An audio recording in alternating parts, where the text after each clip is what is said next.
চুলায় যে এত সুন্দর কালার আসে আমি এর আগে কখনোই বিশ্বাস করতাম না, কিন্তু নিজে করার পর নিজের উপর বিশ্বাস রেখে আমি সবসময় চুলায় বেক করে এত সুন্দর সুন্দর কালার আনতে পেরেছি ব্রেডগুলো। আলহামদুলিল্লাহ আমার ব্রেডের রেসিপি থেকে অনেকেই সফল হয়েছে, অনেকে আমাকে মেসেজ দিয়েছেন যে আলহামদুলিল্লাহ অনেক সুন্দর হয়েছে। তো এই ব্রেডের রেসিপিটা একটা আপু আমাকে মেসেজ দিয়েছিল আর কি, রিকোয়েস্ট করেছিল যে আমি ডিম ছাড়া একটা ব্রেডের রেসিপি দেখাই। তো আমি চেষ্টা করেছি একদম নরম তুলতুলে করে তোলার, ডিম ছাড়াও যে আপনারা পারবেন ঠিক সেরকম একটা রেসিপি। তো চলুন রেসিপিটা আমি শেয়ার করে দিচ্ছি। প্রথমে এখানে 1/3 কাপ পরিমাণ কুসুম গরম দুধ নিয়েছি, তার সাথে 1/2 টেবিল চামচ পরিমাণ ইস্ট নিয়েছি আর চিনি নিয়েছি 2 টেবিল চামচ পরিমাণ। সব কিছু একসাথে মিক্স করে নিয়ে এখানে আমি আটা দিয়ে দিচ্ছি 1 কাপ প্লাস আরও 1/3 কাপ পরিমাণ। আপনারা কিন্তু একটা মোল্ড নেবেন, সেই মোল্ড অনুযায়ী আপনারা আটাটা দিবেন আর কি মেজারমেন্ট করে। তো তার মধ্যে আমি লবণ দিয়ে দিচ্ছি পরিমাণ মতো। সব কিছু আমি এখন একসাথে মিক্স করে একটা ডো তৈরি করে নিব। আর ডোটা কিন্তু অনেকটাই সফট হতে হবে, আমরা যেরকম রুটি বেলি ঠিক সেরকম হবে না, এর থেকেও বেশি সফট হতে হবে।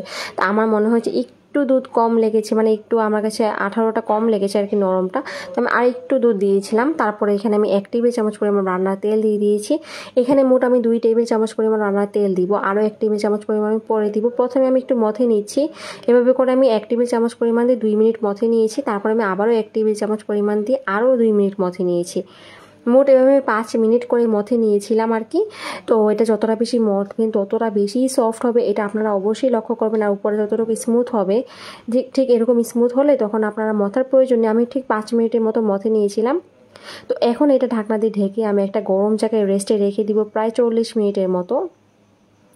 40 মিনিট পর মোটামুটি ফুল ডাবল সাইজ হয়ে গিয়েছিল। আমি ভিতরে যে এয়ার বাবলসগুলো আছে সেটা বের করে দিচ্ছি।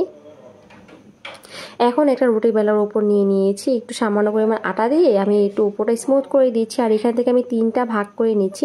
আমি আজকে একটু ইউনিকভাবে ব্রেডটা বানাবো আর কি, সেজন্য একটু ভাগ করে নিচ্ছিলাম। তো 3টা ভাগ করে নিয়ে আমি উপরটা একটু স্মুথ করে দিয়ে ঠিক এরকম করে দিচ্ছি। দেখুন আটাটা ডোটা কিন্তু অনেকটাই সফট আছে, আপনারা আশা করি দেখেই বুঝতে পারছেন। আর আমার রেসিপি দেখে কিন্তু অনেকেই আলহামদুলিল্লাহ সফল হয়েছে, অনেকেই আমাকে মেসেজ দিয়েছেন, অনেকেই কমেন্ট করেছেন, অনেকেই পিকচারও দিয়েছেন। তো তাদের সবার জন্য আলহামদুলিল্লাহ। আপনারা অবশ্যই ভালো কিছু করবেন, না যারা পারেন না তাদের জন্য বলছি ইনশাল্লাহ ট্রাই করলে আপনারাও পারবেন। আর আপনাদেরকে সবসময় কিন্তু একটা জিনিস বলি আমি, ইস্টটা কিন্তু ভালো ব্র্যান্ডের নেবেন। ইস্টটা ভালো ব্র্যান্ডের নিলে সবসময় দেখবেন যে ব্রেডগুলো অনেকটাই পারফেক্ট হয় আর ইস্টের কোনো বাজে গন্ধও থাকবে না। এটা অবশ্যই একটা ভালো ব্র্যান্ডের ইস্ট নিলেই পাবেন। তো আমি কিন্তু ডিজাইনটা দেখিয়ে দিচ্ছি আপনাদেরকে, এটা বলে বোঝানোর মতো তেমন কিছুই না, দেখেই আশা করি বুঝতে পেরেছেন। তো আমি একটা মোল্ড নিয়েছি, এখানে মোল্ডে আমি আগে থেকে তেল ব্রাশ করে নিয়ে কাগজ বিছিয়ে দিয়েছিলাম, তার মধ্যে আমি কিন্তু এই ব্রেডটা দিয়ে দিচ্ছি। তো এখন কিন্তু দেখুন ব্রেডটা অনেকটাই নিচেই আছে। তো আমি যখন এটাকে আরও 20 মিনিটের জন্য রেস্টে রেখে দিব, তারপর দেখবেন যে ফুলে ডাবল সাইজেরও বেশি হয়ে গিয়েছে। যে দেখুন প্রায় 20 মিনিটের মতো আমি এটা রেস্টে রেখে দিয়েছিলাম। তো এখন কিন্তু এটাকে ডিমের কুসুম দিয়ে ব্রাশ করে নিচ্ছি। আর যেই আপু আমাকে রিকোয়েস্ট করেছিলেন ডিমের গন্ধ পাওয়ার দূর করার জন্য আর কি, ডিমের গন্ধ পছন্দ না তাই ডিম ছাড়া দেখানোর জন্য। তো আপনারা যারা কালার আনতে চান না তারা কিন্তু এই ডিম ছাড়া করবেন, তাহলেই হবে, আর কিছুই না, যারা ডিমের গন্ধ পছন্দ করেন না আর কি। তো এর উপরে আমি সাদা তিল দিয়ে দিয়েছি, একটু সুন্দর লাগবে দেখতে আর ফ্লেভার আসবে।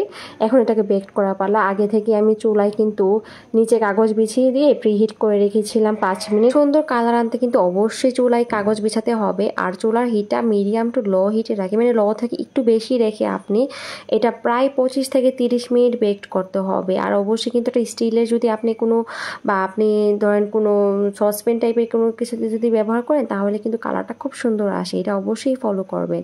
আর দেখুন প্রায় আমি 25 মিনিট পর ঢাকনাটা খুলে নিয়েছি, কতটা সুন্দর কালার এসেছে। আর আমি কিন্তু একদম ঠান্ডা করে নিয়েছিলাম।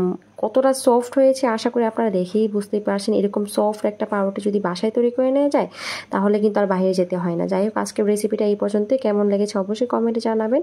আল্লাহ হাফেজ।